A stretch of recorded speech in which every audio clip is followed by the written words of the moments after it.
All right, next up, let's take a look at how to use the pivot zone indicator so that we don't have to draw everything ourselves.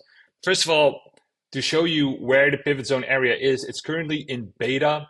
So that means it's not anywhere here. Where you have to go is press this arrow right here. Press that. Then if we go down, we see here pivot zone levels, pivot zone position, indicator inputs.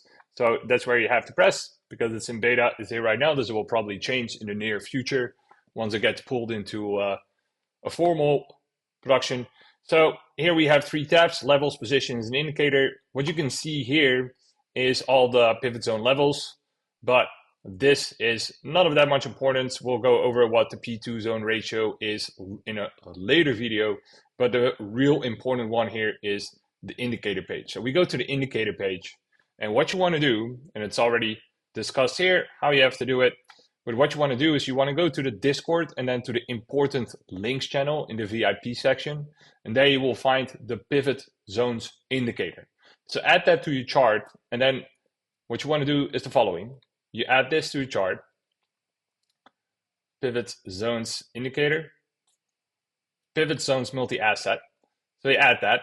And then what you will see is that a lot of these are scrambled around, right? Because they're not up to date. So what you do is the following. We'll first do it for the weekly. So you can select which ones you want to hide and which one you want to show.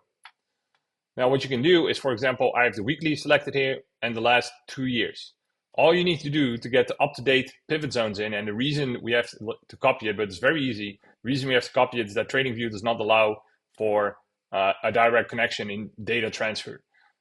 So basically what we're doing is, doing some very heavy calculations on our side and making it easy to get the data in there. And I'll show you how. So you right click here.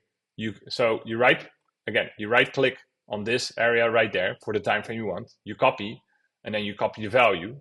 So here, copy value. And all you do is go here, weekly zone data, copy that in there. So now I copied it, and you will see this updates immediately. And then what I would recommend doing is saving it as defaults. So save as default, and you're done.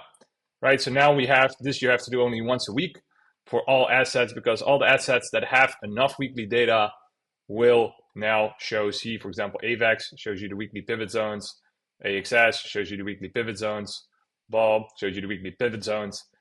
Look, it's bouncing from the P1 low. Not a surprise. But you see how that works, right? And you just repeat the process for all assets. If you're wondering why you're not seeing pivot zones for a certain asset, for example, I know that Pendle has pivot zones on the daily, but not on the weekly. So you might wonder why they're not showing up for the weekly.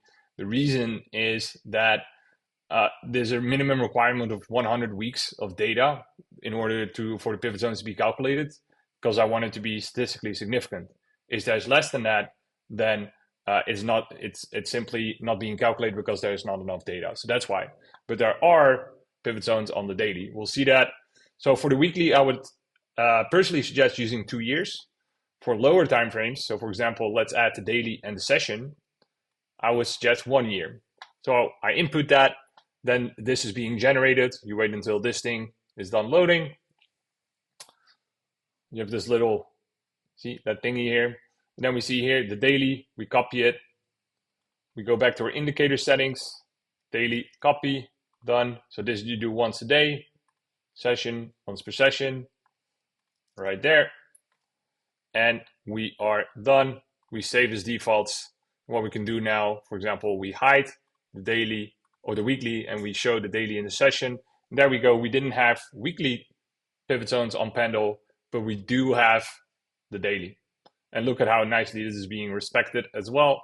So, and now the same goes, this is now available to you on all assets that are available in the dashboard. So here we have them for AR, here we have them for AVAX, well, and so on and so on. You get the idea, and see, there you go. Talking about SR flip level. So this is the live version, rejecting of that daily P1 zone. Something that you will see often. Here, Doge, look at that. See, bouncing off that daily or session P1 zone. We're not making this up, guys. This is happening. So this is how you use it. Very simple to use the indicator. Just copy paste, save as defaults, and you're done. So Hope that makes sense, and we'll catch you in the next video where we're gonna explain the next page. So see you there.